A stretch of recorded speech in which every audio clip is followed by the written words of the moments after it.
PSG Fan TV, bonsoir à tous, bonsoir à toi Stéphane. Salut Baron, salut à tous. Seconde victoire pour le Paris Saint-Germain en Ligue des Champions cette saison, donc tout se passe bien. Mais on a tout de même si pour moi ça reste une belle victoire, il y a un goût de peut-être amer où on a senti un peu de la difficulté. Ouais, c'est vrai, bon, déjà quand tu disais tout se passe bien, oui, on reprend la tête de la poule. Donc ça c'est déjà pas mal parce qu'on l'avait pas tout à fait en fait avec le goal average.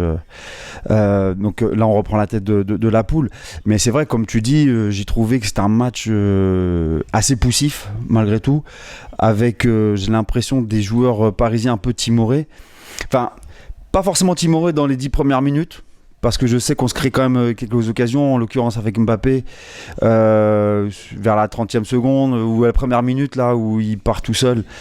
Bon bah voilà, c'est pas dedans, mais c'est vrai que si on la met dedans, s'il la met dedans celle-ci, je pense qu'on se facilite déjà le match.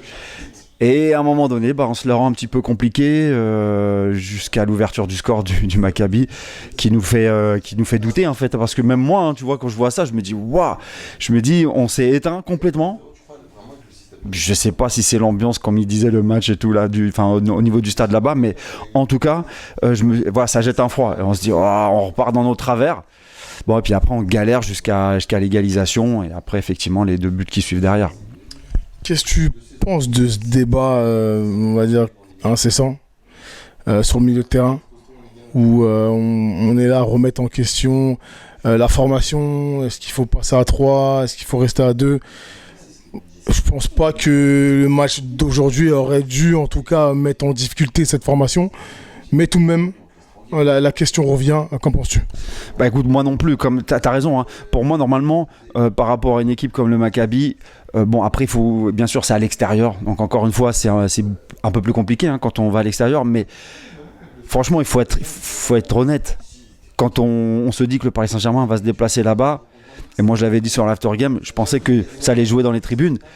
Effectivement, il y a eu cette histoire de tribunes et de ferveur là-bas, mais aujourd'hui, oui, le fait qu'on ait même un milieu à 2 comme ça demande, enfin, on ne devrait pas galérer autant.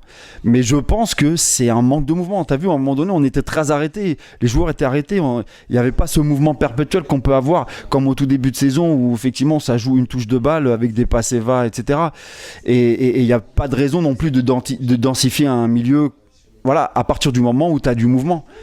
Et là, il y a eu du mal à voir ce mouvement, hein, avec Mukiele sur la droite, qui est pas super, on va dire... je vais pas dire performant parce que bon il a fait son match mais c'est pas transcendant, tu vois. Il n'a pas été très mobile, remuant. Voilà, c'est ça, il n'a pas été très mobile. Maintenant bon voilà, on va essayer de lui faire confiance quand même. Mais je pense que c'est à cause de ça. D'accord.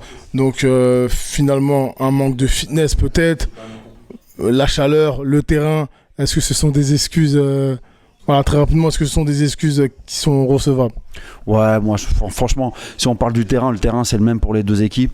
Voilà, après le temps c'est le même pour les 2 équipes. Peut-être qu'ils ont un petit peu plus l'habitude effectivement que nous, mais je pense qu'à ce niveau-là, j'ai pas envie d'incriminer si tu veux, le terrain ou quoi, de nous donner des excuses. Non, je pense qu'à un moment donné, t'as envie d'avoir des joueurs qui soient plus mobiles et qui demandent par exemple un ballon, qui se déplace sans ballon, qui joue sans ballon, voilà, sans forcément tout le temps le porter. Moi je pense que si t'as plus de mouvement, pour moi on se rendrait le match plus facile. Pour terminer, on va parler des 3 qui ont brillé. Peut-être un qui a reçu un carton jaune assez, j'ai envie de dire bizarre, étrange.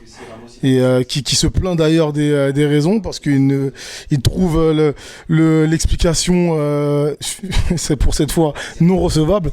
Qu'en penses-tu? Bah écoute, j'en pense rien parce que je sais même pas pourquoi il a le carton. Donc je sais qu'Avoé a apparemment une petite polémique là-dessus, mais écoute, je sais même pas si toi tu sais pourquoi il a eu un carton en fait. Non, je sais que c'est une question hors football, hein, mais peut-être que l'arbitre aurait compris du chambrage ou Même si c'est une célébration qui existe maintenant depuis le début de la saison, quasiment. Mais je te posais la question parce que c'est d'actualité. Ouais, écoute, je sais même pas te répondre parce que je sais même pas pourquoi il prend ce carton. Donc, franchement, je peux pas te répondre. En revanche, ce que je peux te dire, c'est qu'effectivement, il a quand même été un peu à l'instigation de certaines actions de match.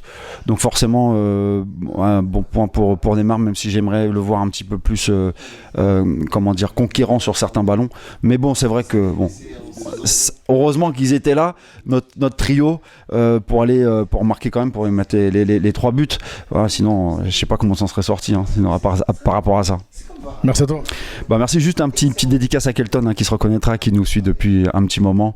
Et voilà, salut à Kelton. Ciao.